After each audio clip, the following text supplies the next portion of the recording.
Nahu Isa la ilmun, menjadi tanda lisaati, sebagai tanda-tanda hari kiamat. Nabi Isa itu akan turun setelah menjelang hari kiamat. Rasulullah Nabi Muhammad sendiri menafsiri ayat ini, maksud ayat ini adalah nuzulu Isa bin Maryam, turunnya Nabi Isa bin Maryam nanti sebelum hari kiamat. Jadi matinya Nabi Isa nanti bersama orang-orang ketika sebelum hari kiamat, bukan mati 3 hari. Mati 3 hari tidak pernah disebutkan, baik di dalam Al-Quran ataupun di dalam hadis. Tapi kalau maksudnya mati menjelang hari kiamat, itu hadis dan ayatnya ada, Bu. Seperti itu. Jadi jangan dipotong lalu dikaitkan dengan iman Anda. Gak bisa seperti Itulah itu. kesalahan kalian, say. Masa Isa nanti mati? Oh tidak, dia itu selama-lamanya, dia Allah Maha Besar. Tak mungkin dia mati lagi. Nah, itu kesalahan kalian satu.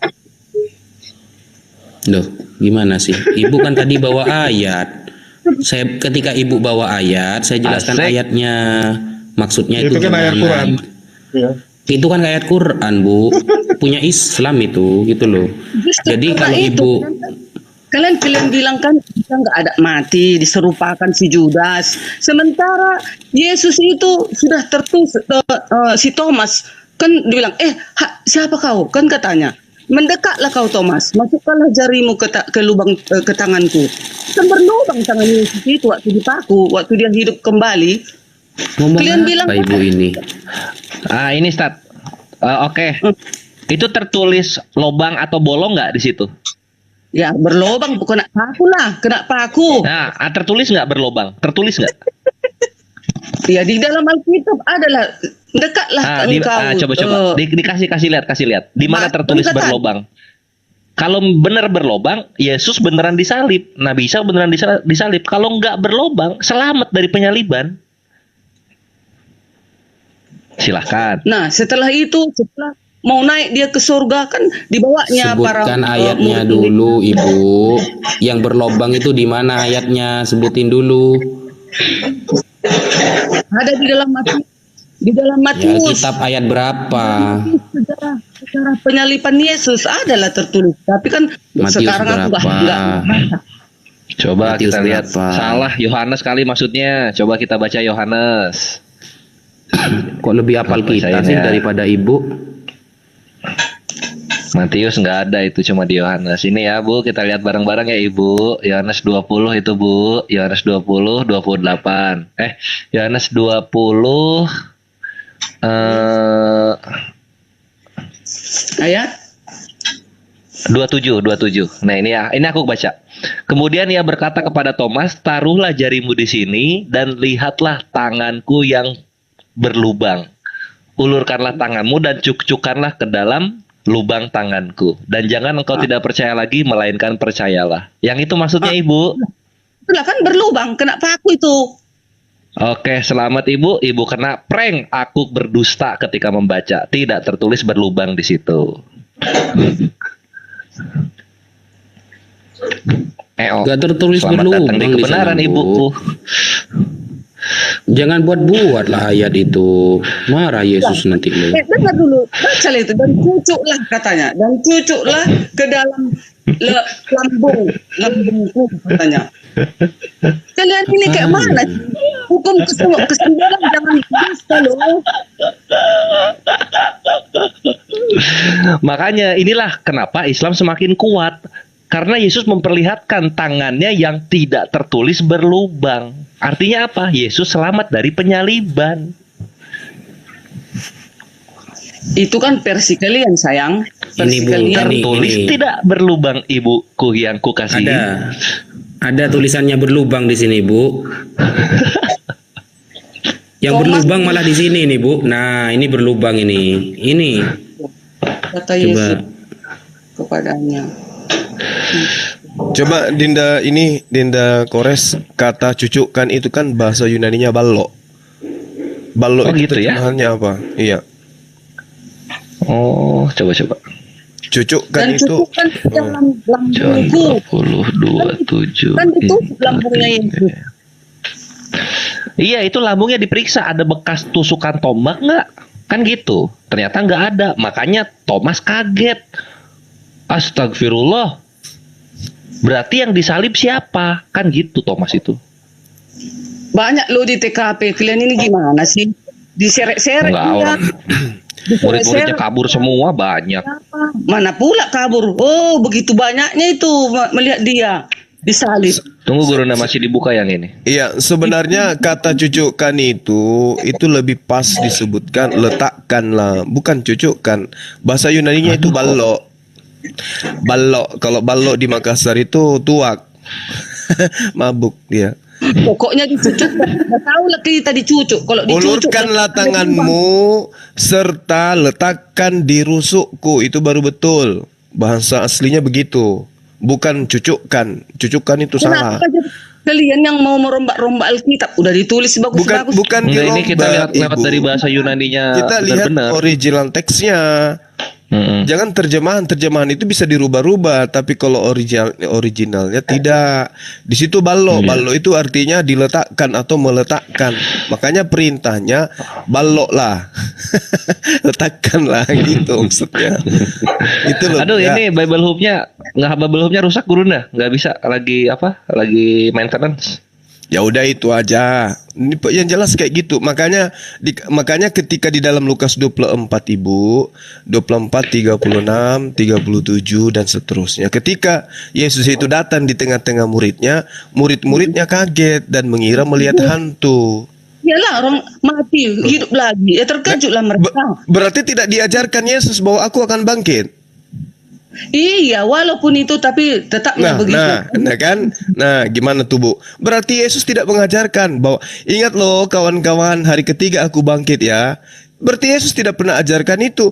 Makanya ketika kita cari datanya di Taurat, di Zabur, di Mazmur, dan juga di kitab nabi-nabi yang lain, tidak ditemukan ada nubuatan Tuhan mati bangkit kembali. Nggak ada itu nubuatan. Itu hanya ada di gereja. Hiruk pikuknya, eporianya, Tuhan kita mati lalu bangkit lagi. Itu tidak ada itu dalam pengajaran para nabi. Makanya murid-muridnya kaget. Loh, katanya kamu mati, kok kamu hidup? Nah, itu dia. Berarti dia tidak kekagetan murid-murid bukan karena kaget melihat Tuhan, tapi kaget mengira melihat hantu. Makanya di dalam Markus 14 nomor 50 jelas sekali dikatakan murid-murid Yesus semua lari meninggalkan Yesus. Makanya mereka tidak ada yang tahu kalau Yesus itu mati atau masih hidup. Makanya ketika dia melihat Yesus tiba-tiba muncul di tengah mereka. Assalamualaikum. Nah, mereka kaget dan mengira melihat hantu. Andaikan Yesus mengajarkan, ingat loh ya, aku bangkit pada hari ketiga. Begitu Yesus nongol, pasti mereka berlarian memeluk dia.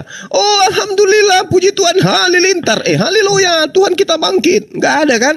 Malah takut dia karena mengira melihat hantu. Jadi ajaran bangkit-bangkit itu nggak ada. Itu hanya ada di ajaran ajaran zombie, Bu, orang mati bangkit kembali, nggak ada itu. Nah, tadi ketika Ibu mengambil Al-Quran, ayat suci Al-Quran, qala inni abdullah, ketika muncul surah dikatakan bahwasanya di dalam surah apa tadi itu ya? Quran surat 19 ayat Maryam. Ya, Maryam. Ayat 33. Ayat 33. Wassalamu alayya. Betul. Ketika itu yang Ibu jadikan sandaran, Ibu kita lihat dulu ayat 15-nya. Ayat 15-nya menceritakan apa? Ayat 15-nya ternyata Nabi Yahya juga demikian. Wassalamun alaihi yauma walid wa yauma yamut wa yauma yub'atsu hayya. Ini juga untuk siapa? Nabi Yahya. Dan kesejahteraan bagi dirinya Yahya pada hari lahirnya, pada hari wafatnya, dan pada hari dia bangkitkan hidup kembali. Berarti sama aja dengan Yesus kan? Wassalamu alayya yauma wulidtu wa yauma amutu wa yauma ub'atsu hayya. Sama dengan Nabi Yahya. Kenapa? Karena semua manusia itu memiliki 3 fase. Kayak ibu telah dilahirkan, nanti ibu akan mati. Di akhir zaman nanti ibu akan dibangkitkan kembali menjadi wanita yang lebih cantik dari sekarang, punah upah. Kan begitu, Bu. Ya, silakan. Ini dibuka dulu surah Maryam ayat 15-nya. Siapa? Ibu Diarni. Dibuka dulu, silakan dilihat. Kami kalau ngomong nggak berdusta kita. Aku kan nggak ada Quran. Astagfirullah. Kirain ini. Ya, dibaca Baca. dulu di internet, dibaca dulu. Itu surah Maryam ayat 15. Nabi Yahya pun Allah janjikan begitu. Jadi maksudnya Isa itu mati itu waktu kapan nanti dicatat ini matinya? Sementara Nah, Isa nggak akan mati-mati lagi, hidup kekal. alhamdulillah. Pertanyaan yang bagus. Silahkan asatidku dijawab. Ini bagus pertanyaan. Malah kan Isa yang turun nanti di awan-awan bersama para malaikatnya. Betul. Bersama para malaikatnya. Betul, Emangnya Ibu. ada Nabi punya para malaikat? Kan nggak ada. Ya, iblis juga punya malaikat, Bu. Pasukan iblis ular naga bersama malaikatnya akan berperang dengan malaikat Mikael di surga. Iblis pun punya malaikat. Jadi gini, Bu, gini. Coba kita lihat dulu di dalam 1 Korintus 5 nomor 7. 1 Korintus 5 supaya Ibu paham. Di Korintus 5 nomor 7 itu Yesus itu tidak disalib loh. Tetapi dia diapain di sana, Bang Dinda Kores? Ini Yesusnya Di mereka. 1 Korintus berapa? 1 Korintus 5:7. Itu di situ 1 tuo. Korintus 5 ayat 7. Iya. Iya. Di situ Itu. tuo itu bahasa Yunani, bahasa Indonesianya disembeli. Sebab anak domba Paskah Buanglah kita ragi juga yang telah lama itu. disembeli. Mm-mm. Terus Supaya kamu menjadi adonan yang baru, sebab kamu memang tidak beragi. Sebab anak domba Paskah kita juga telah disembeli, yaitu Kristus. Iya. Disembeli. iya, Gimana itu? bukan disalib dia. Jadi sebenarnya pokok inti pembunuhan manusia untuk menjadi Tuhan itu, Bu, itu ajaran dari sebelah, bukan dari Yahudi. Ini disembeli ini, bukan dibunuh dia, bukan disalib ya. Gitu ya. Terus kemudian ketika kita berbicara mengenai kebenaran yang hakiki, kita lihat dulu apa tujuannya Yesus mati disalib. Oh, untuk menebus dosa orang Israel dari pembangkangan mereka atau dari turunannya Adam. Nggak bisa, Bu. Kenapa?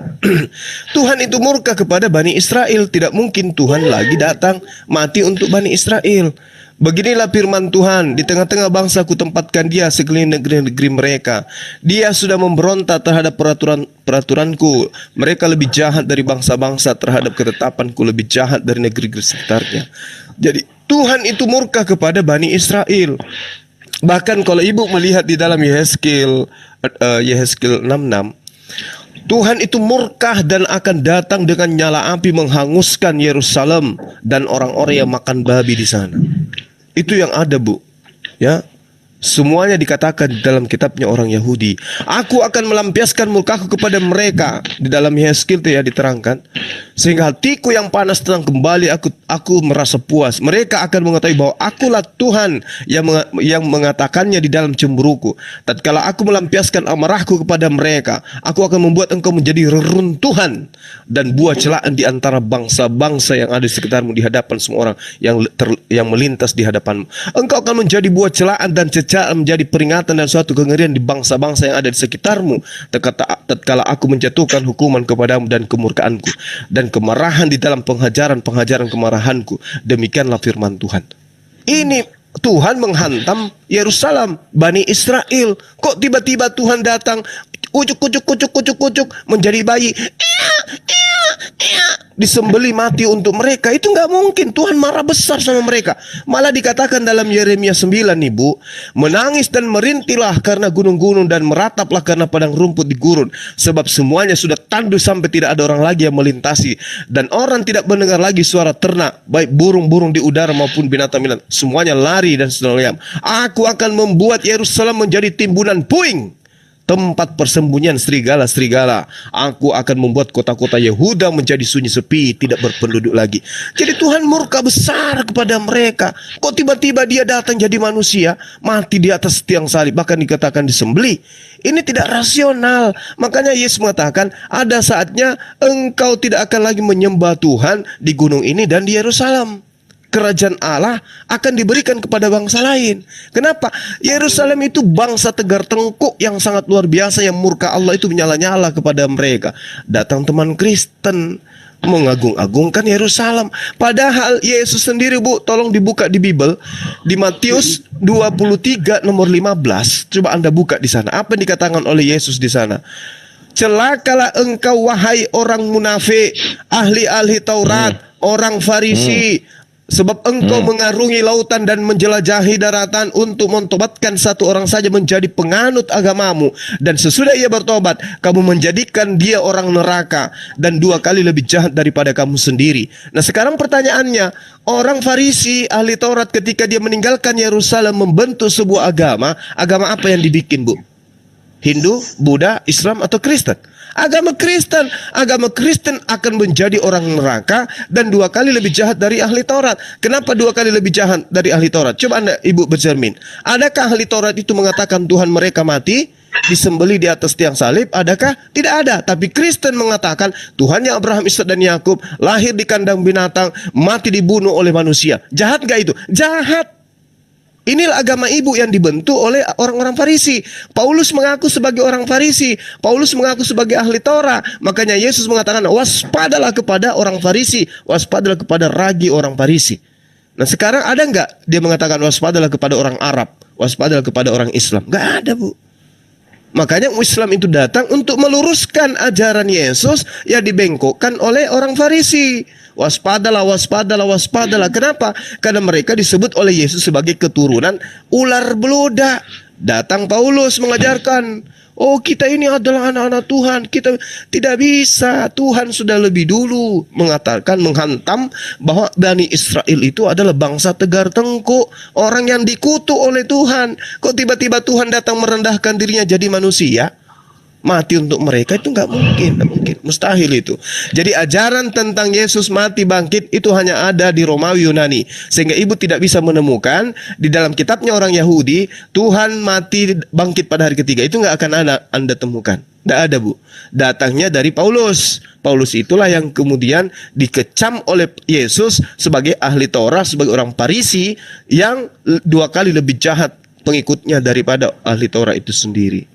Nah, nanti kenapa kalian percaya sama Paulus sementara di surat Yasin ada 3 rasul yang diutus Isa Al-Masih, termasuk Bulus atau Paulus. Ibu, kalau Kenapa di surat Yasin, kalau tafsiran itu diteruskan, ending di bawahnya itu malah dikatakan Paulus itu adalah binatang laknat dalam neraka. Nanti adik saya tunjukkan tuh, Ustadz Wafi. Yang dipotong itu tafsiran dipotong. Dia itu adalah Bulus dan seterusnya. Tapi seterusnya ke bawah itu diceritakan Bulus itu adalah binatang yang kemudian ada di dalam neraka. Coba aja nanti Dinda Wafi tunjukkan itu. Silakan.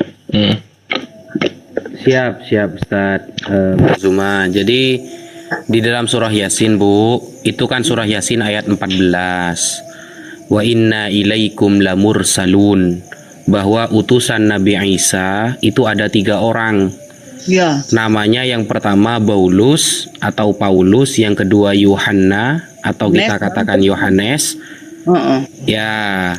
Nah, setelah saya cek riwayat itu, Bu, Paulus ini ya, arti Paulus sendiri itu kan nama binatang di neraka. Ada yang mengatakan nama jurang, ismu wadin fi jahannam, nama jurang di neraka. Lah, setelah saya cek lagi, Bu, cerita tentang Paulus yang menjadi utusan Nabi Isa ini ternyata cerita bohong. Dan yang nulis tentang riwayat ini, cerita ini, itu sudah mengklaim bahwa cerita ini adalah cerita kebohongan dari umat-umat terdahulu. Jadi gak bisa dipercaya gitu, Bu. Lanjut, Bang Zuma. Kok masuk ke surat Yasin? Bakarlah itu suratnya, jangan dibuat lagi. Nah, di surat Yasin gak disebutin, Bu. Di surat Yasin cuma disebutin wa inna ilaikum lamursalun. Gak ada di surat Yasin wa inna ilaikum labaulus wa Yohanes, gak ada. Di surat Yasin cuma disebutkan ada 3 orang utusan Nabi Isa. Yang mengatakan Paulus sama Yohanes itu cerita bohong. Jadi cerita itu harus diterusin, Bu. Jangan sepotong-sepotong. Siapa yang ketiga rasul itu? Yang rasulnya Isa Al-Masih itu siapa itu? Ketiga rasul itu nama-namanya. Sebenarnya siapa namanya? Pertanyaan bagus tuh, Bu. Sebenarnya yang harus kita tanyakan itu siapa berarti kalau bukan Paulus dan Yohanes dan bukan Petrus. Itu sebenarnya yang harus ditanyakan. Jangan ibu Iya, percaya namanya kepada siapa? riwayat yang Paulus. Tunggu dulu bu. Masa saya mau jawab Ahmadi bu kah? Tunggu Aja. dulu. Nanti panjang jam Iya. berapa juga. Iya santai dulu. Biar ibu tidak mudah percaya gitu loh. Biar ibu Iya. tidak mudah percaya pada riwayat-riwayat itu. Nah, Yesus ini kan punya 12 murid bu. Ya. Punya 12 murid. Nah, Mati. ada yang disebut dengan hawariyun. Hawariyun dari kata tunggal hawari yang artinya pengikut setia, Bu. Nah, dari pengikut setia Yesus ini tidak disebutkan nama Paulus. Tidak disebutkan nama Yohanes, Bu. Begitu. Saya tunjukkan setelah ini ya. Lanjut dulu Bang Zuma. Saya tunjukkan siapa orangnya. Lanjut. Saya buka referensinya ya. Iya, baik.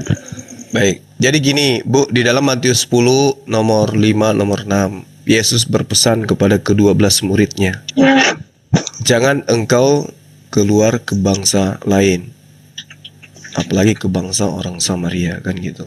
Jadi murid-murid Yesus itu sudah pasti mendengarkan petua nasihat sang guru, kan gitu. Nah, sekarang pertanyaannya adalah siapa murid yang diutus ke Antioquia, kan gitu. Di dalam Kisah Para Rasul 11 nomor 26, mereka tinggal bersama dengan jemaat di situ 1 tahun lamanya sambil mengajar banyak orang. Di Antioquia lah murid-murid itu pertama kali disebut Kristus. Nah, kalau kita melihat di dalam Kisah Para Rasul 13 nomor 1, di situ ada beberapa murid. Yang pertama Simeon, Barnabas, Lukies, Manahem. Kan banyak murid di sana, Bu, yang diutus kepada negara Antioquia itu. Jemaat di Antioquia. Nah, ketika kemudian Al-Quran mengatakan seperti apa yang diterangkan dalam surah Yasin, is arsalna ilaihi musnaini fakatsabuhuma fa'azzatna bitsalitsin faqalu inna ilaikum mursalun. Di sana tidak ada nama Paulus disebutkan. Ketika kami mengutus kepada mereka 2 orang utusan, lalu mereka mendustakan keduanya, kemudian kami kuatkan dengan utusan yang ketiga, maka ketiga utusan itu berkata, sungguh kami adalah orang-orang yang diutus kepadamu. Nah, sekarang pengutusannya ini mengajarkan Yesus Tuhan atau tidak?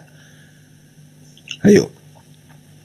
Pengutusannya itu adalah mengajarkan tidak ada Tuhan selain Allah. Nah, sementara Paulus ketika datang ke Antioquia mengajarkan apa? Dia mengajarkan bahwasanya Yesus itu adalah Tuhan. Wa ma alaina illal balagul mubin. Kewajiban kami hanyalah menyampaikan perintah Allah yang jelas. Nah, sementara Paulus tidak seperti itu. Paulus mengajarkan Yesus itu adalah Tuhan. Makanya 3 daripada murid yang dimaksud, kalau ingin Anda cocok-cocokkan dengan kitab saudara, maka sebutlah Barnabas, sebutlah Simeon, sebutlah Lukies. Karena mereka mengajarkan ajaran yang berkesusian dengan ajaran Yesus. Apa itu? Tidak ada Tuhan selain Allah. Makanya Paulus yang mengajarkan Yesus itu adalah Tuhan bertentangan dan bercerai-berai dengan Barnabas. Kemudian Paulus mengambil Lukas dan Markus sebagai pengikutnya. Mengajarkan apa kemudian? Inilah yang diajarkan di dalam Matius 23 nomor 15. Mereka mengajarkan ajaran yang 2 kali lebih jahat daripada ahli Taurat. Kenapa? Karena diangkatlah Yesus di sana menjadi Tuhan. Diangkatlah Roh Kudus di sana menjadi Tuhan. Padahal utusan-utusan yang benar mengajarkan tidak ada Tuhan selain Allah. Sebagaimana yang diterangkan dalam surah Yasin yang saya katakan tadi, Ibu. Seperti itu mi barangkali di wa ma alaina illal balagul mubin. Kaman coba ya lanjut. Ya, aku ya. Nah, Ya. sewaktu mereka duduk di waktu Yesus bersama murid-muridnya duduk, Yesus sudah mengetahui si Judas itu berkhianat. Itulah karena dia itu memang Tuhan. Tahu dia berkhianat kelak. Si Judas. Nah, begitu juga dengan para rasul yang ketiga ini. Tentulah itu sudah rasul pilihan oleh Isa Al-Masih. Tidak mungkin dia itulah membelok. Kenapa kalian bilang si Paulus itu nanti di neraka? Luar biasa kalian itu. Sementara Paulus itu, Petrus dan Yohanes itu Rasul Isa. Mana mungkin Isa itu nggak pintar, sedangkan di hati kita aja dia tahu. Bagaimana Paulus nggak masuk neraka, Bu? Orang pengikut Yesus dibunuh sama dia. Gimana, Ibu? Dan juga emangnya ada ayatnya si Paulus itu di neraka? Bu, siapa Biar- yang Ada Bu, ada. Ada, Bu, ada. Yang kitab, Iya. mintalah. Oke. Tolong. Oke, Matius 7 nomor 21, 22, 23. Tidak setiap orang menyebut aku Tuhan, Tuhan akan masuk ke dalam kerajaan surga, melainkan mereka, catat ini, melainkan mereka yang melakukan kehendak Bapakku yang ada di surga. Nah, sekarang Bukan, beda itu, Bang Juma. belum selesai, Bu. Belum ya, belum. Lalu bukankah kami telah bernubuat dengan namamu, mengusir setan demi namamu, kemudian bermujizat demi namamu? Apa kata Yesus? Enyahlah daripada aku, engkau semua pembuat kejahatan. Nah, sekarang pertanyaannya, enyahlah engkau adalah pembuat kejahatan. Kemana orang yang berbuat kejahatan ini? Ternyata dilemparkan ke neraka. Di mana ayatnya? Itu yang Matius 13 nomor 50. Orang yang berbuat jahat akan dilemparkan ke dalam neraka.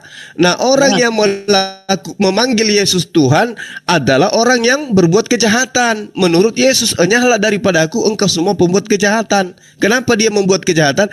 Karena mereka memanggil Yesus Tuhan. Sementara Yesus mengatakan dalam Yohanes 17 nomor 3, hanya ada satu Tuhan. Hidup kekal itu adalah mereka mengenal engkau satu-satunya Tuhan yang benar. Loh, kenapa sekarang ada penambahan Tuhan baru bernama Yesus?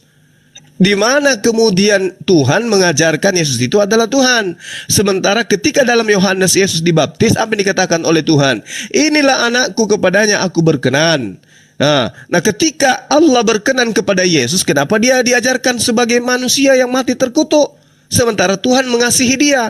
Inilah anakku yang kukasihi. Dikasihi kok kenapa dia mati terkutuk? Siapa yang mengajarkan Yesus mati terkutuk? Paulus. Nah, siapa yang mengajarkan Yesus itu untuk disembah? Paulus. Apakah itu adalah kehendak Bapa? Bukan. Enyahlah daripada aku, engkau semua pembuat kejahatan. Kemana orang jahat ini? Ke neraka. Matius 13 nomor 50. Ibu memanggil Yesus Tuhan atau tidak? Saya tanya dulu. Aku dulu ya. Enggak. Ibu memanggil Yesus Tuhan atau tidak? Tuhan. Nah, sekarang menurut Yesus, yang memanggil Yesus Tuhan itu akan dilemparkan kemana? Oh, salah. Yang dilemparkan ke neraka itu yang melanggar seluruh hukum-hukumnya. Contohnya, hukum pertama, hukum kedua, hukum ketiga, hukum keempat. Sekarang kita bahas hukum pertama. Jangan ada sembahan lain di hadapanku. Yang disembah Musa pada saat itu Allah Bapa atau Allah Anak? Allah Bapa itulah yang awal dan Allah Bapa yang disembah. Jangan ada Allah lain di hadapanku. Cukup Allah Bapa. Kenapa ibu membuat Allah baru bernama Yesus, Allah Anak? bukan Allah baru itu. Yesus itu yang awal dan yang akhir. Makanya ada ayatnya. Ibu, saya tanya lagi, Bu ya. Yang disembah Musa Allah Bapa atau Allah Anak? Yang disembah Musa ya Allah Bapa yang di surga. Ke hukum pertama, jangan ada ilah lain selain Allah Bapa. Betul atau tidak? Betul sekali. Nah, kenapa ibu membuat Allah baru? Mana ada Allah baru itu? Ya, Yesus itu baru. Nanti ibunya ngeden.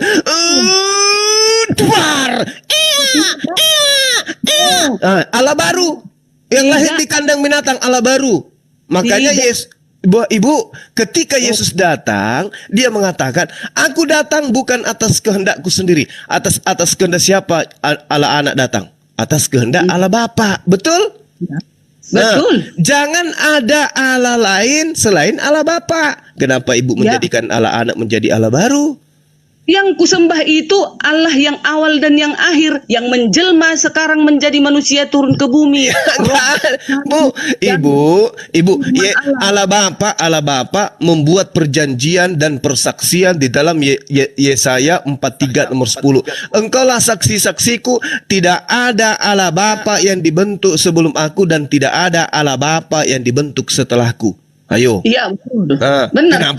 Kenapa ada Allah baru? dibentuk dalam rupa daging? Bukan dia Allah baru itu. Tetap dia itu kan Yesus di bumi itu kan rohnya Allah, kalemnya Allah, firmannya Allah. Nah. Kalau Anda ibu ini mengatakan Yesus itu adalah roh Allah, yang takut kepada malaikat itu siapa? Maksudnya yang takut kepada malaikat? Ya kan Yesus takut kepada malaikat ketika Yesus diberi kekuatan dia ketakutan. Ya. Pada saat dia ketakutan kan masih sebagai manusia dong. Gimana Lalu sih? rohnya? Ya. Rohnya memang ada, tapi dia kan di bumi ini masih manusia, belum Tuhan. Itu belum Tuhan. Berarti ibu betul membuat Allah baru bernama Yesus. Tadi yang tadi ketakutan ini Allah atau bukan? Yang ketakutan itu manusia Yesus di bumi. Nah, ini pintar ibu. Nah sekarang kalau Yesus itu ternyata manusia di bumi, berarti dia adalah Allah baru kalau dia itu dituhankan. Tidak, karena dia sudah kembali ke asalnya, ke sorga. Itulah yang dituhankan, bukan yang manusia yang di bumi. Ibu, baik. Sekarang ketika di dalam Yohanes 5 nomor 30, Yesus mengatakan, aku tidak dapat berbuat apa-apa dari diriku sendiri. Nah, Yesus yang tidak dapat berbuat apa-apa ini, bagaimana caranya dia bisa menjadi Bapa?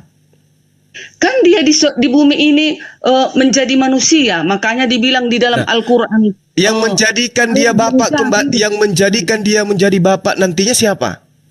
Yang menjadikan, memang dialah Bapak itu. Sekarang dia kan di sorga. Lalu kenapa dia mengatakan, aku tidak dapat berbuat apa-apa dari diriku? Ku ini Bapak atau bukan? Dia pada saat itu berkata manusia, Bang Tuma. Berarti bukan Bapak. Belumlah, Bapak kan tetap di sorga. Yahweh itu belumlah. Jangan bahasa gitu, Bu. Berarti pada saat dia mengatakan, aku tidak dapat berbuat apa-apa, dia bukan Bapak. Betul atau betul? Belum Bapak, tidak Bapak dia. Dia manusia. Belum atau bukan? Bukan. Nah, bukan. Kalau bukan Bapak, lalu Anda sembah, berarti Anda membuat ilah baru. Benar atau benar? Yang kusembah Allah yang sekarang di surga, yang dia sudah kembali ke asalnya. Berarti yang tadi bukan Bapak menjadi Bapak di surga. Yang tadi yang di bumi itu tadi masih bukan manusia Bapak. dagingnya. Iya, bukan Bapak. Bukan. Nah, sekarang ketika dia di surga menjadi Bapak. Ya, di surga kembali kan berarti anak Maria yang tadinya bukan Tuhan menjadi Tuhan, betul? Anak Maria waktu di bumi ini belum Tuhan, bukan dia Tuhan. Belum Tuhan. Nanti setelah di langit menjadi Tuhan, betul? Kan kembali dia udah ke asalnya, karena waktu dia di bumi ini kan asalnya dari roh, kalem dan firman Allah, bukan dari tubuhan manusia. Sekarang begini, Ibu, ketika dia bukan Tuhan, dia katakan, aku tidak dapat berbuat apa-apa dari diriku. Nah sekarang kalau Ibu mengatakan dia menjadi Tuhan, yang membuatnya menjadi Tuhan siapa? Yang membuatnya menjadi Tuhan, memang dia Tuhan itu sekarang di sorga. Kalau enggak, tadinya kan bukan Tuhan. Dia tidak dapat berbuat apa-apa. Nah, kalau tidak bisa berbuat apa-apa, bagaimana mungkin kemudian yang tidak bisa berbuat apa-apa dari dirinya bisa membuat dirinya menjadi Tuhan? Sedangkan membuat dirinya menjadi nasi aja dia tidak sanggup, apalagi menjadi Tuhan. Kalau Yesus tidak Tuhan, mana mungkin dia dicatat sebagai hakim yang adil, mengampuni dosa, dan yang akan turun kelak untuk menghakimi manusia. Ibu, Yesus itu datang diberi kuasa untuk menghakimi. Baca Yohanes 5 nomor 27. Sebab dia anak manusia. Yesus tidak pernah mengatakan dosamu telah aku ampuni. Dia mengatakan dosamu telah diampuni. Siapa yang mengampuni? Allah Bapa. Dia hanya pelaku perantara untuk mengajarkan Bani Israel seperti apa caranya supaya mereka bisa selamat. Makanya di Islam itu cukup mendudukkan dia sebagai nabi dan rasul. Jangan dilebih-lebihkan. Ibu tadi melebih-lebihkan. Ibu mengatakan dia di dunia tidak bisa berbuat apa-apa karena pada saat itu bukan Tuhan. Sekarang dia di langit, di surga, dia menjadi Tuhan. Berarti ibu melantik yang bukan Tuhan menjadi Tuhan. Jangan ada ilah lain di hadapanku. Ibu membuat ilah baru dari bentukan manusia menjadi Allah Bapa. Itu kan prinsip kalian. Kalau kami memang Yesus itulah Tuhan itu sendiri yang turun dia ke bumi. Itu doktrin. Itu berarti ibu membuat Tuhan. Mari kita lihat. Ibu punya Bible di situ, Bu. Ada Bible. Ada. Coba ibu buka 1 Yohanes 3 nomor 2. 1 Iya. Kita belajar sama-sama ya, Bu ya. ayat 3 ayat 2. 3 ayat 2. Saudara-saudaraku kekasih, sekarang kita adalah anak-anak Allah, tetapi belum nyata apa keadaan kita kelak. Itu dia. Ya, terus? Akan tetapi kita tahu bahwa apabila Kristus Datang. menyatakan dirinya, kita akan menjadi Sama. seperti dia. Sebab kita akan melihat dia dalam Dalam- keadaannya ya. yang sebenarnya. Nah, dalam keadaan Sebenarnya. yang sebenarnya Yesus itu apa? Tuhan atau manusia? Ya, di bumi masih manusia lah. Jangan di bumi, Bu. Ini dia. Ketika ia datang menyatakan diri, kita akan melihat dia dalam keadaan yang sebenarnya. Dalam keadaan yang sebenarnya, Yesus itu Tuhan atau manusia? Keadaan datang nanti dia sebagai Tuhan dong. Nah, Kan berarti hanya kita- Tuhan yang mampu menghakimi manusia. Berarti kita juga Tuhan. Oh, Bu, tidak. Kita Nah, ini- manusia. Kita akan menjadi sama seperti dia. Sebab Oh, kita akan melihat dia dalam keadaannya yang sebenarnya. Kita ini Tuhan Iya. atau bukan? bukan. Maksudnya begini. Berarti nanti Yesus bukan Tuhan. Berarti Yesus bukan Tuhan, Ibu. Maksudnya kita sama seperti dia. Kan dibilang gini waktu penciptaan manusia. Mari kita ciptakan manusia seturut dengan rupa Allah. Kan katanya kan. Nah, sekarang Nah, yang sekarang yang rupa Oke. Sekarang setelah dikatakan mari kita menciptakan manusia seturut dengan rupa kita dalam Kejadian 1 nomor 26, yang diciptakan manusia pada saat itu serupa dengan kita siapa? serupa dengan kita. Iya, Yang diciptakan manusia. serupa dengan kita. Serupa Iya. dengan Allah. Iya, wajahnya, serupa dengan gitu. Allah. Siapa yang diciptakan di situ? Yesus atau Adam? Adam dan Hawa lah. Nah, berarti pertama-tama. Adam juga Tuhan. Bukan. Ya Ya, sudah. ada yang Ada pertama manusia, ada manusia karena dia ciptaan kan. Nah, sekarang Yesus akan sama seperti kita. Kita ini siapa? Manusia atau Tuhan? Kalau kita manusia dong. Berarti Yesus? Yesus di bumi manusia. Loh, kok jadi kayak gini? Dia akan datang dalam keadaan yang sebenar-benarnya. Keadaan yang sesungguhnya. Mau di surga, mau di langit, mau di laut, mau di gunung. Yesus yang datang adalah Ia yang datang dalam keadaan yang sebenar-benarnya. Yesus dalam Ya. keadaan yang sebenarnya Tuhan atau manusia? Ke akhir kelak, hari akhir kelak, dia datang sebagai Tuhan, bukan manusia lagi, saya. Bagaimana kalau dalilnya mengatakan dia datang sebagai manusia?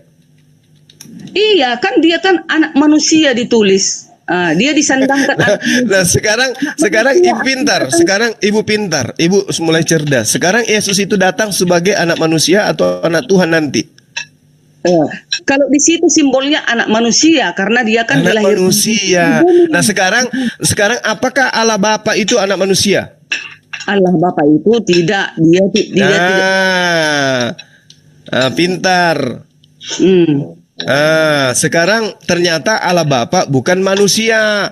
Apabila anak manusia datang dalam kemuliaannya dan semua malaikat bersama dia, maka ia akan bersemayam di atas tahtanya. Nah, sekarang pertanyaannya, Allah Bapa itu anak manusia atau bukan?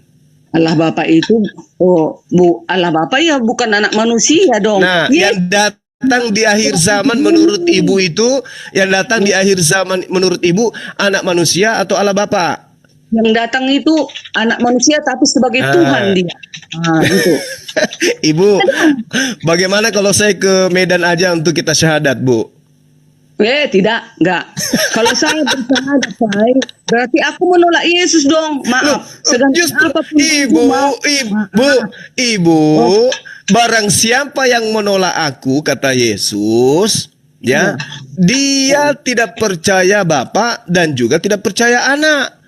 Kemudian barang siapa yang menolak aku, dia sudah memiliki hakim. Hakimnya adalah perkataan-perkataan yang pernah aku ucapkan. Perkataan itulah yang akan menjadi hakim kelak. Nah, sekarang ibu mengatakan Yesus itu adalah Allah Bapa itu sendiri. Di mana Yesus mengatakan itu? Karena itu yang akan menjadi hakim ibu nanti. Hai ibu Diami yang cantik jelita, siapa yang mengajarkan engkau bahwa aku adalah Allah Bapa? Apa jawaban ibu kepada Yesus? Aku sudah percaya bahwa Yesus adalah Allah Bapa karena Bapa adalah Iya, hakim. Anda akan dihakimi. Yesus Anda akan ditanya. Ibu Diani, ibu siapa namanya? Ibu Diarni, ya Diarni yang cantik. Silakan kamu naik ke atas panggung. Aku mau tanya, siapa yang mengajarkan engkau bahwa aku ini adalah Allah Bapa? Jawaban ibu apa? Ya, memang saya melihat Bapa itu adalah Allah yang sebenarnya karena semasa di bumi sudah ada terpampang kealahannya. Contohnya satu, bisa mengampuni dosa, membangkitkan orang yang mati, dan lain-lain mujizat yang sudah dibuatnya kuasa di bumi ini. Terus kalau Yesus mengatakan, apakah Ibu Diarni tidak membaca pernyataan saya di dalam Yohanes 5 nomor 36? Apa yang ibu jawab? Karena ada pertanyaan Yesus seperti itu. Dia datang Katanya, dengarkan Bu. mengeksekusi manusia yang melanggar perintahnya yang 10 tadi. Betul. Begini. Ibu, tadi Anda kan sudah melanggar tuh. Yang perintah pertama Anda sudah langgar tuh. Enggak Begini. melanggar aku. Loh, tadi Ibu menyembah Tuhan yang bukan Tuhan kan? Iya itu. Yesus itu tetap Tuhan, dia yang awal yang akhir. Di mana dia Yesus itu Tuhan? Di mana? Wahyu 1 ayat 8. Nomor satunya coba. Ya, nomor satunya. Nomor satunya coba ibu baca. Nomor satu. Apa nomor satunya dikatakan di sana, Bu? Nomor 1 Wahyu 1 ayat 8. Iya, Wahyu 1 nomor 1. Coba ibu baca apa yang tertulis di situ. Wahyu 1 ayat 1. Inilah waktu Yesus Kristus yang dikaruniakan Allah kepadanya supaya ditunjukkannya kepada hamba-hambanya apa yang harus segera terjadi dan oleh malaikatnya yang diutusnya. Iya. Sekarang Yesus itu dikaruniakan atau Yesus sendiri yang punya karunia? Di bumi dia diutus. Nah, itu kan ibu pandai kali lah loncat-loncat. Giliran di bumi dia bukan Tuhan, di langit dia Tuhan. Sementara ketika dia di langit, dia duduk di samping Allah Bapa sebagai apa? Bang Juma, kalau Yesus itu Tuhan di bumi, kan kiamat dong. Kiamat kan Portibi ini.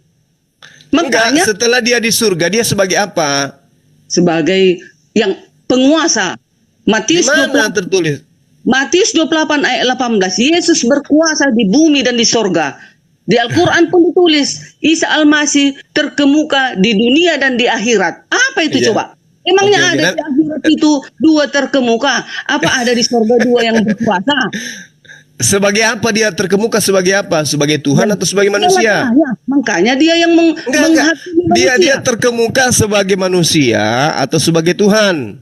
Sebagai segala-galanya dia terkemuka. Nah, itu kan ibu, curang. Ibu sekarang Yesus di mana sekarang? Di surga? Di surga. Sebagai apa dia? Sebagai Bapa atau sebagai manusia? Sebagai Bapa di surga. Mari kita lihat di dalam Markus 14:62. Coba ibu buka. Markus. Ya, Markus 14:62. Terus bacalah, lama kali nanti. Mantap ini ibu ini. Aku sebenarnya bukan penginjil ya. Aku hanya ibu biasa yang mau mendengarkan firman Tuhan. Iya. Markus 14:2, Bu. Ya, sebab mereka berkata. Markus 14, ya. Sebab mereka berkata, jangan Markus 14:62. Oh, 62. Iya. Banyak ya.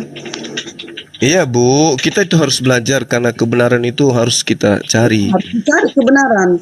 Iya. Siapa Betul. yang nggak mau mencari kebenaran, itulah yang dilemparkan ke api neraka. Iya. Karena bukan kehendak Bapa, maka dilemparkan ke neraka. Coba Bu, saya bacain Bu biar cepat ya. Iya, itu aja lah yuk. Ya. Jawab Yesus, Akulah dia, dan kamu akan melihat anak manusia duduk di sebelah kanan yang maha kuasa dan datang di tengah-tengah awan-awan di langit. Yesus berkata, akulah dia yang kamu akan melihat anak manusia duduk di sebelah kanan yang maha kuasa dan datang dari awan-awan langit. Yang duduk di sebelah kanan yang maha kuasa ini Bapa atau anak manusia? Nah, yang duduk di sebelah kanan dialah itu anak manusia yang Pandai. Yang maha kuasa siapa? Yesus. Loh, jadi Yesus duduk di sebelah kanan Yesus. Ada dua Yesus rupanya. Bukan. Itu istilah itu yang dikatakan duduk di sebelah kanan. Kalau memang ada Allah lagi di sana, nggak mungkinlah Yesus di sebelah kanan. Harusnya Allah Bapa dong di sebelah kanan. Loh, Itulah ini bu, kuasanya. anak Saking manusia kuasanya. duduk di sebelah kanan yang maha kuasa. Nah, dia itu Ada berapa oknum di sini bu? Ada berapa oknum? satu oknumnya. Satu oknum. Oh, berarti Bapak itu anak manusia. Iya, di bumi kan dia kan anak manusia, di sorga ya enggak dong. Hanya Berarti dia- yang bukan Tuhan, berarti yang bukan Tuhan tadi itu adalah Allah Bapa. yang bukan Tuhan. Allah Iya. Bapa itu Tuhan kan? Iya, yang tadi yang bukan Tuhan ketika dia di dunia itu siapa? Allah Bapa atau bukan? Yang di bumi itu sebagai manusia, masih Itu manusia. Allah Bapa atau bukan? Allah Bapa atau bukan? Dia di bumi, bukan. Dia sebagai anak di bumi, manusia. Iya. Ah. Berarti kan ada dua oknum ini, Bu. Ada dua oknum atau satu oknum ini? Pokoknya nanti di sorga itu hanya Yesus yang berkuasa. Apa ada dua berkuasa di sorga? Yesus Dan tidak dia berkuasa di surga. Yesus tidak berkuasa. Kan ada ayatnya tapi. Matius 28 ayat 18. Yesus berkuasa di bumi dan di sorga katanya. Dibantah oleh Yesus di dalam Markus 10:40. Tetapi aku tidak berhak untuk menentukan siapa yang akan duduk di sebelah kananku dan siapa yang di sebelah kiriku. Aku tidak berhak, kata Yesus. Markus 10 nomor 40. Dibantah oleh Yesus itu sendiri, Bu.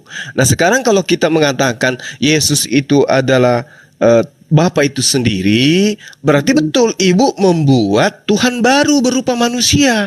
Sementara Tuhan Allah Bapa mengatakan di dalam Yesaya 43 nomor 10, engkaulah saksi-saksiku, tidak ada Allah Bapa yang dibentuk sebelum aku dan tidak ada setelahku. Nah, Iya. Ibu sekarang membentuk Allah Bapa menjadi manusia yang tidak dapat berbuat apa-apa. Benar Kalian enggak? kalian yang enggak mengenal dia seperti tertulis di dalam Yohanes 1 ayat 1 dan 14. Dunia Apa itu? tidak mengenalnya, kan katanya. Dunia tidak mengenalnya. Ibu sendiri mengenal dia tidak? Hah? Aku belum Ibu- mengenalnya, kan belum ada aku kenal dia, tapi melalui kalau- pengajaran lah aku kenal Ya, Yesus. kalau Ibu belum mengenal Yesus, kenapa Ibu mengatakan dia adalah Allah Bapa? Setelah sudah kupelajari, dialah Allah Bapa itu. Dari mana Allah Bapaknya? Dia di bumi anak manusia, di surga dia anak manusia, turun nanti kedua kalinya juga sebagai anak manusia. Terus kapan dia menjadi Bapa? Kapan? Menjadi Bapa. Di dalam Iya. Al-Quran ditulis hanya Buset. Allah hakim yang adil. Udah? Gimana? Di dalam Alkitab ditulis hanya Allah hakim yang adil. Di dalam hadis ditulis Isa Al-Masih akan turun di oke. tengah-tengahmu Dinda sebagai Najak masih monitor. Yohanes Dinda Najak masih monitor. 9, Masih. Yohanes Ya bang, 9, ya bang. Ya, tolong dijelaskan kepada saudara kita ini, saudara kita yang baik. Allah itu maha adil, hakim yang maha adil. Yesus itu hakim adil. Bedakan antara maha adil dengan adil. Tuh. Iya, jadi Ibu Derni jangan salah paham, Bu. Jangan bawa-bawa Al-Quran kalau Ibu Derni belum memahami gitu, Bu. Karena begini, Bu. Iya dah, ada apa dah. Ya, ada apa wis dikit-dikit aja ya. Jangan banyak-banyak. Karena gini, Bu. Di dalam hadis masalah eskatologi, memang Nabi Isa akan datang ke dunia akan menjadi hakim yang adil. Itu benar, Bu. Hakim yang adil, tapi ada terusannya itu, Bu. Itu kan satu hadis, kok dipotong? Hadisnya itu terusannya gini, Bu. Pertama, jadi hakim yang adil. Kedua, mengharamkan babi. Ketiga, menghancurkan salib. Keempat, menyebarkan agama Nabi Muhammad Sallallahu Alaihi Wasallam. Gitu hadisnya, Bu.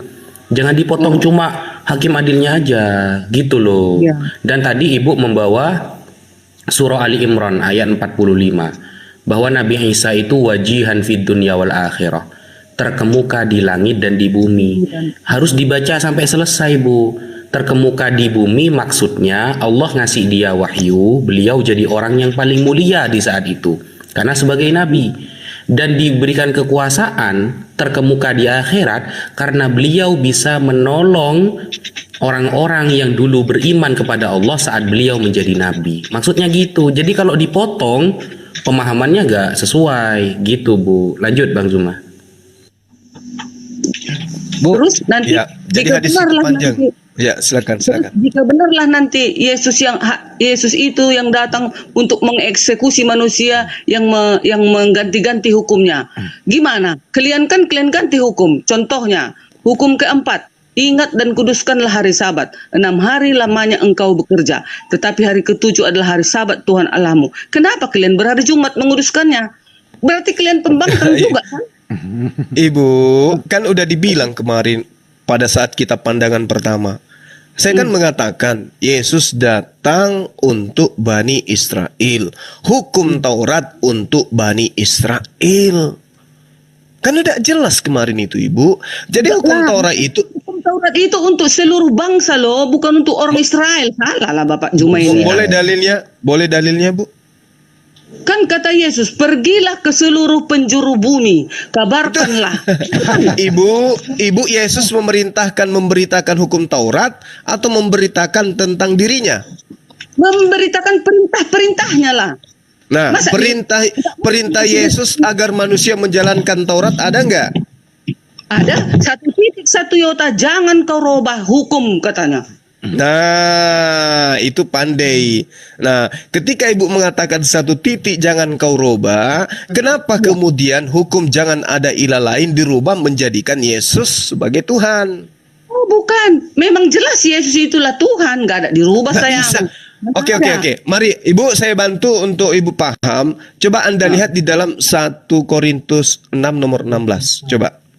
Oh, atau gini aja dulu. Jangan dulu sampai ke situ. Mazmur 33 ayat 1, ayat 12. Berbahagialah bangsa yang Allahnya ialah Tuhan. Kalau di Islam kan tiada Tuhan selain Allah. Timotius. Beda.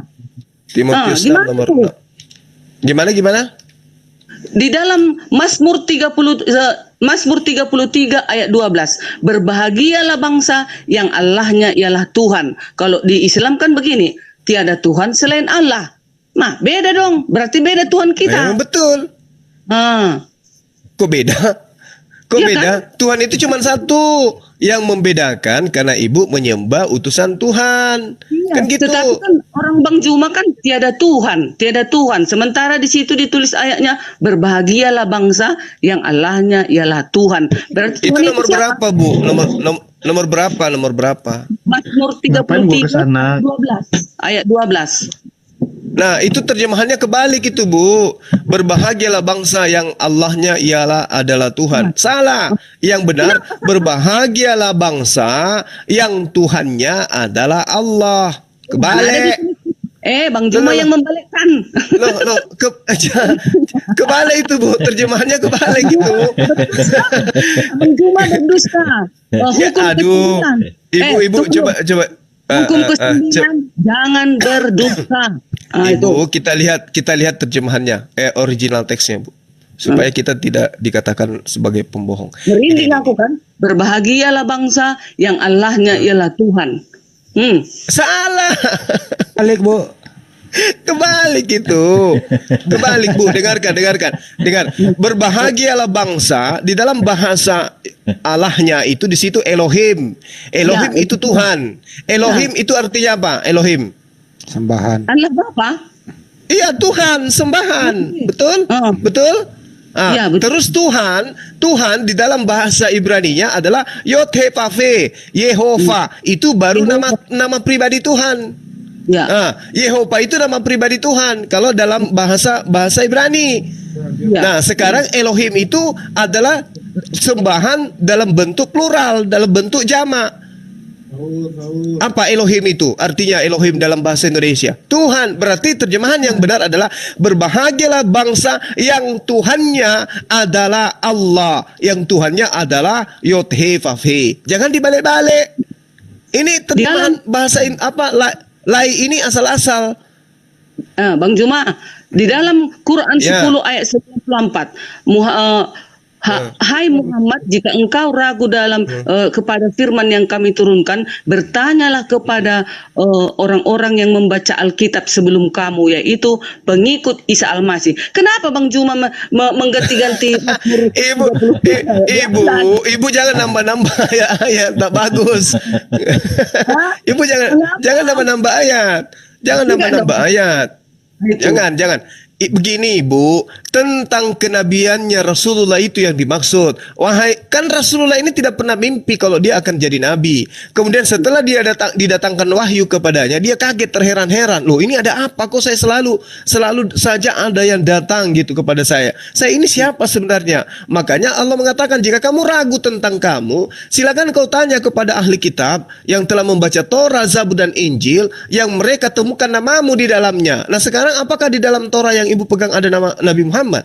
Kan tidak ada. Berarti bukan Torah yang ibu pegang yang dimaksud, tapi Torahnya Nabi Musa. Nah, sekarang Torahnya Nabi Musa apakah masih ada? Kan sudah nggak ada, Ibu.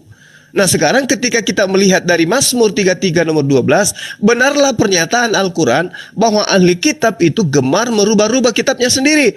Ini Allahnya yang harusnya Elohim adalah Tuhannya diterjemahkan menjadi Allah.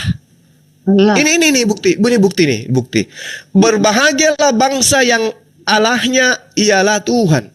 Na'udzubillahi min dzalik. Penyesatan yang sangat luar biasa. Harusnya berbahagialah yang Tuhannya adalah Eloh atau Ilah atau Allah atau Hasem. Ini kok dibalik? Berbahagia, ini seakan-akan begini, tidak ada Allah selain Tuhan. Kan lucu Ibu, lucu ini. Harusnya tidak ada Tuhan selain Allah, tidak ada Tuhan selain Hasem, tidak ada Tuhan selain Yod-He-Vav-He. Harusnya gitu. Jangan tidak ada Yod-He-Vav-He selain Tuhan. Iya, Bang Juma, Alkitab kan lebih dahulu 600 tahun daripada Al-Quran. Jadi harus kita dengarkan dong isian.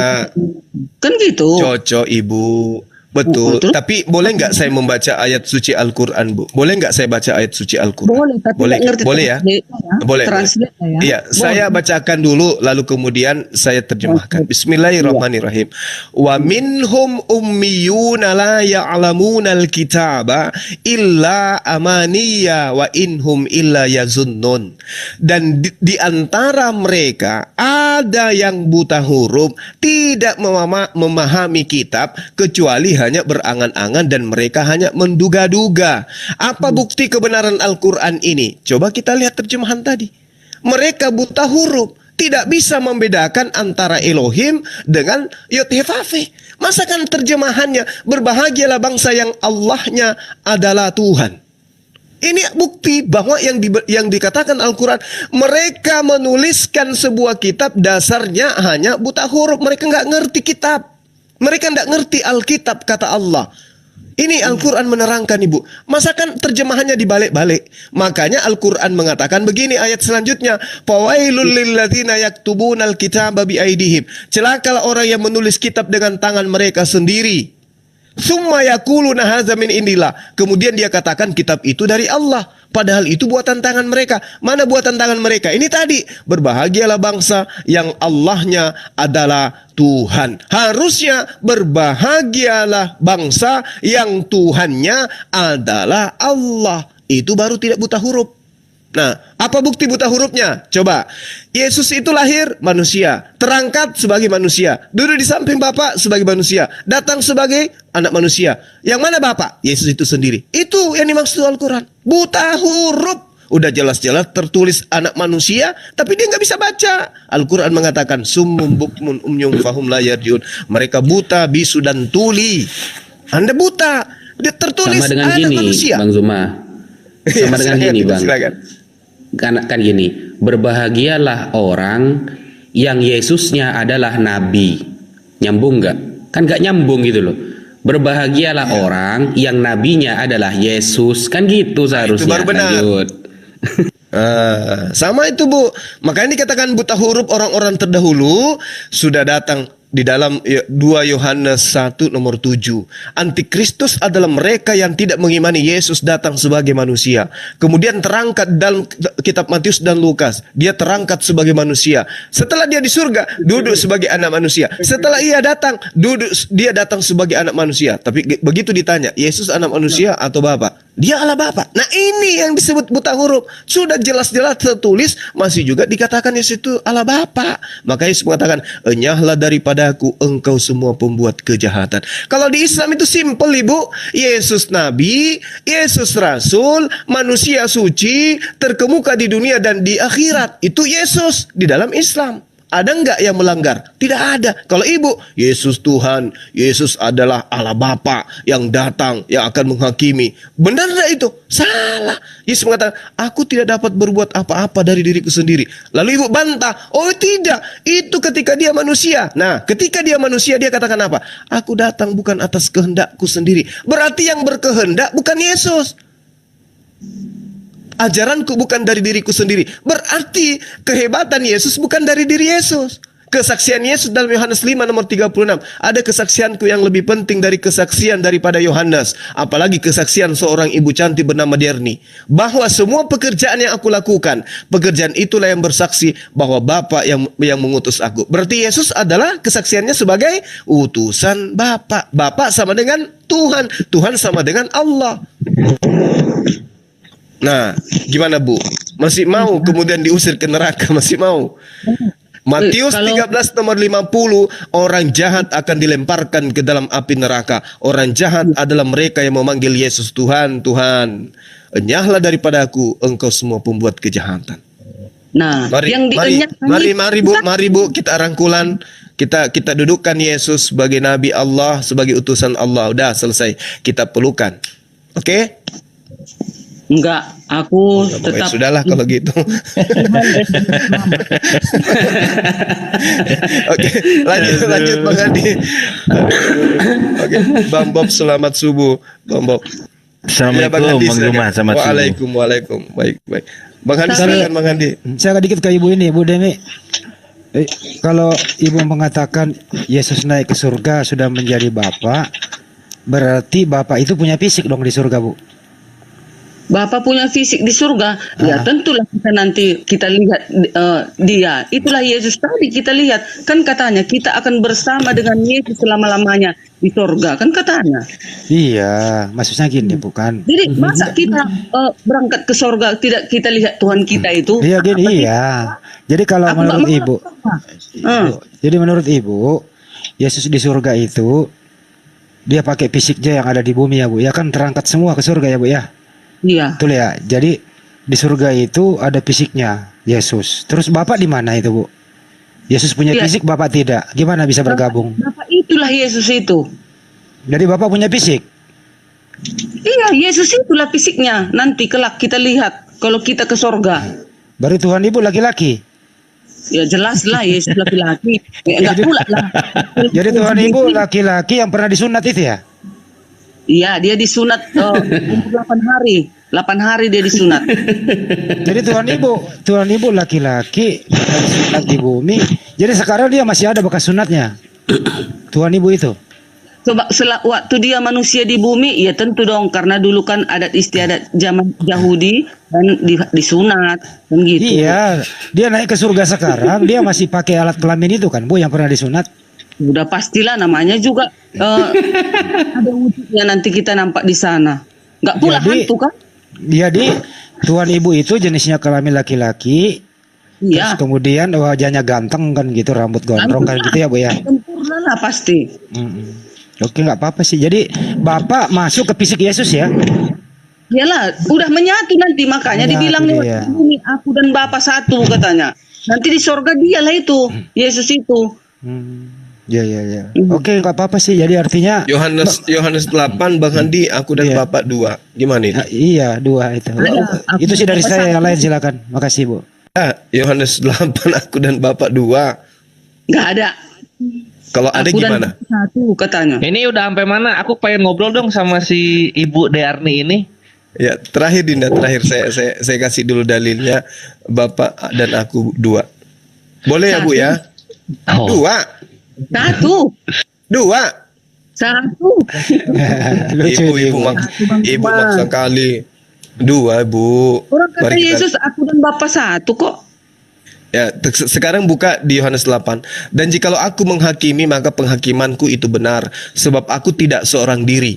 Kalau Yesus tidak seorang diri, berarti berapa orang? Nah, itu pada waktu dia bicara di bumi sebagai manusia. Kali ibu pandai kali lah, pandai kali ibu ini. Cerdiklah seperti ular katanya. Ular itu identik dengan iblis loh, Bu. Janganlah kayak gitu.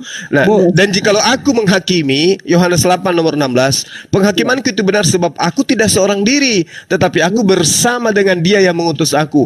Dan di dalam kitab Tauratmu ada tertulis bahwa kesaksian 2 orang adalah sah. Dua loh ya.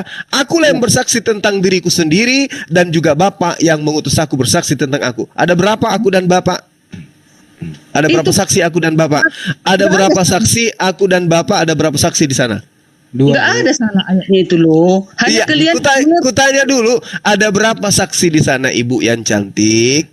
ya kata Yesus memang dia Ada tidak 2. bisa berbuat apa kan? Ada berapa saksi di sana, Ibu? 2 lah di situ saat Yesus. Ya, Ibu selamat datang dalam kebenaran. Bolehlah dapat tanda tanganku nanti ku Medan. Kebenaran Oh, belum. belum sampai.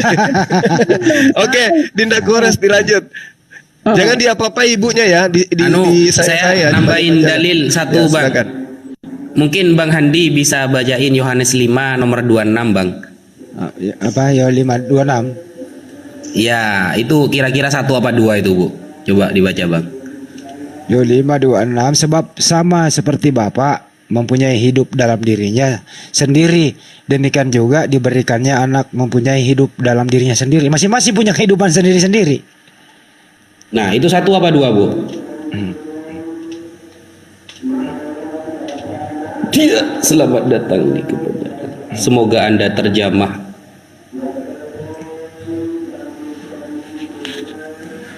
Waduh, Oh, ibunya lagi baca, mana ibunya ibunya? lagi baca. pergi malah.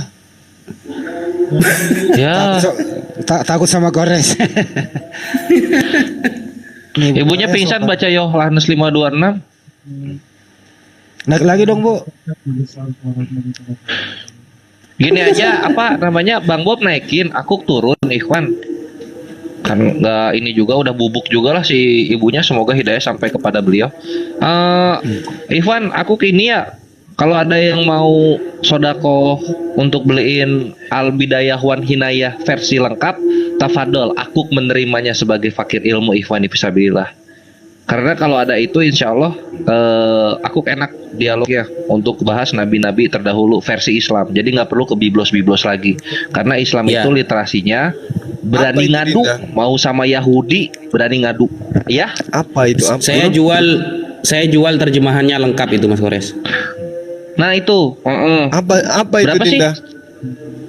Al-Bidayah wan Hina, Anu. Al-Bidayah wan Al-Bidayah wan Hinayah itu Al-Bidayah. ini guruna. Al-Bidayah wan Nihayah itu Bang Zuma tentang cerita-cerita Kisah nabi nabi-nabi. terdahulu, utusan-utusan Nabi Isa siapa aja, itu riwayat dhaif. Itu di sana semua lengkap itu. Dulu waktu saya belajar di Vatikan 6 tahun, kok saya nggak dapat? Saya juga waktu ke Ethiopia nggak dapet. Yang mau beli bisa di saya, lengkap terjemahannya. Itu udah 9 Itu juz. Ikhwan ya kalau ada yang mau ini. Itu aja sih paling. Udah. Ini Harga naikin berapa, terus. Bang Dinda? Kalau Mahal harganya itu memang benar. karena 6 juta kan? mahal apa? Wah, 6 juta, 1.500.000-an kayaknya kalau nggak sampai. Pokoknya 1 juta ke atas. Ayo netizen, belikan kita dong. Ayo dong. Ayo dong. Ayo Itu dong. Enggak, kalau Star, itu 6 juta yang versi lengkapnya. Aku udah lihat. Kalau 1 juta mah ngapain ke netizen? 6 juta. Saya lihat. Iya, saya itu lihat jilid dulu ya. 1 sampai jilid berapa? Soalnya dari awal penciptaan langit dan bumi sampai ke kiamat, Gurunda. Ya udah, Iya, ntar sampai kita kiamat itu. belikan. Nanti netizen yang dengarkan ini pasti maulah berinfak sedekah untuk kita ya. Aku, Kores, siapa lagi? Bang Handi. Aku dong. Bertiga kita ya. Bang Handi nggak bisa baca Ya. kitab gundul, nggak usah. Kalau Bang Handi. Bisa. kalau versi Arabnya murah. Kita botak. Anu Ustaz. Botak. Kan belajar ke gundul. Ya udah itu Jangan- aja ya. Ini aku gantiin ini Bang Bob naik. Ikhwan, aku mau closing juga di YouTube. Jazakumullah khairan katsiran bil jannah untuk semua Umumkan ikhwan dulu di yang fisabilillah. tadi. Umumkan dulu yang tadi, yang serius. Serius? Iya Ya kalau udah, misalnya sampaikan ada- ke netizen. Nah, silakan. Ikhwan, kalau misalnya ada yang mau sodakoh kitab Al-Bidayah Al-Bidayah Wan wa Nihayah. Hidayah, Wan Nihayah. Wan Nihayah, Al-Bidayah Nah. Wan Nihayah, aku membuka tangan lebar ikhwan. Jadi literasi soal nabi-nabi terdahulu kita datangkan dari Islam langsung. Jadi enak aku ngebubukin untuk misahin untuk tritung-tritung yang mencoba menubahankan Nabi Isa dan juga nabi-nabi yang ada di dalam Islam ke dalam doktrin mereka gitu. Dah itu aja. Bang Bob, ayo naik. Iya. Di Oh, DM udah ya, saya di dong. DM ya. Wassalamualaikum teman-teman ya. warahmatullahi wabarakatuh. Ini harganya 2.790.000. Oke. Itu udah lengkap itu Dinda, lengkap. Ini saya open cam Bang ya. Sudah lengkap. Ini akun Shopee saya, di Shopee saya jualan. Ini lengkap. Ya ada berapa jus ini? Panjang sekali ini Bang. 1 meter lebih ini panjangnya. 2.790.000 ini ya. Nah, yang mau ayo yang mau. Beli aja silakan. langsung di Shopee baru dikirim. Betul. Ya. Udah. Kita udah mau sahur ini. Bang Handi lanjut aja dulu Bang Handi 30 menit sampai 1 jam. Ada saudara kita ini dari bangsa Israel, bangsa pilihan tapi bangsa terkutuk juga nih rupanya. Coba lanjut Bang Handi. Ayo stand aja itu. Saya sambil masak. Lanjut aja. Masak sahur ini. Saya sudah makan tadi. Bang Zuma tadi waktu ngobrol itu sambil sahur saya. Kecepatan itu. Baru jam 2. Takut kebablasan Bang Handi, takut ketiduran nanti. Ya, kalau aku mah tidurnya habis subuh sekalian. Tapi cakep loh tadi ibu itu loh. Agak ada sedikit jujurnya, terus agak sedikit blank dia diterangin gitu. Tapi yang namanya doktrin sulit lah. Ini memang Bang Handi, kitab yang seharusnya memang kita pegang. Saya pegang Arabnya itu harganya cuma 1 jutaan, ya 9 juz. Kalau terjemahannya panjang memang. Ya tadi itu sudah akhirnya kan 2 kali lipat harganya tuh. 2.790.000 itu. Itu bagus itu, cerita Nabi terdahulu sampai kiamat itu. Nggak, ini mirip Aku beli nanti. mirip kemarin nih. Kok dia apa jadi Bantu dong, beli dong. dulu ada si apa? Nggak, dulu ada Nomor aku ada di channel aku ya, Adis Lebes channel tuh ada nomor aku di situ ya. Bantu dong. Nomornya Mas Kores juga ada di channelnya, Bang Juma juga ada nomornya di sana ya. Sawati juga ada di nomor telepon masing-masing ya. Siap. Jadi bisa langsung hubungi saya, teman-teman netizen mau beliin Bang Zuma atau Bang Handi atau Mas Kores, nanti langsung saya kirim ke alamat beliau semua. Langsung lewat Shopee ya pembeliannya, aman. Aman, terkendali lapangan 6 Solo Bandung. ini kan waktu itu pernah bikin Gimana Bob? terus Halo. Kesan-kesannya tadi sama ibu cantik itu gimana Bob? Iya, tadi mau ngobrol dengan ibu itu ya. Kayaknya jaringan tadi terpental. udah cari tempat Halo, salam. Selamat malam. Malam Pak. Iya, malam. satu di mana di Lampung lah. Bang Juma, tadi Bang Juma kan menyamakan Allah sama sesembahan Yahudi. Tolong jelas kenapa sesembahan yang diperkenalkan Muhammad itu sama? Gimana samanya itu? Kenapa Pak? Dari bentuk fisik Anda mau lihat dari segi mana? Fisiknya gitu. Enggak, yang saya mau tekankan, apakah yang Allah yang diperkenalkan Nabi Muhammad itu sama dengan Allah yang yang dikenal oleh para nabi sebelumnya. Oke. Oke. Silakan. Sebelum kita ke sana, saya punya pertanyaan yang sama. Ketuhanan yang diajarkan oleh para nabi. Jawab dulu itu Bang, nanti kau bertanya. Belum jawab dulu itu. Kok jadi emosi? Santai aja. Bukan Napa? emosi Bang. Enggak, saya bahasanya begitu Bang. Para Sumatera begitu bahasanya. Ya, nggak apa-apa. Gini. Di sini kan ada dua nih agama.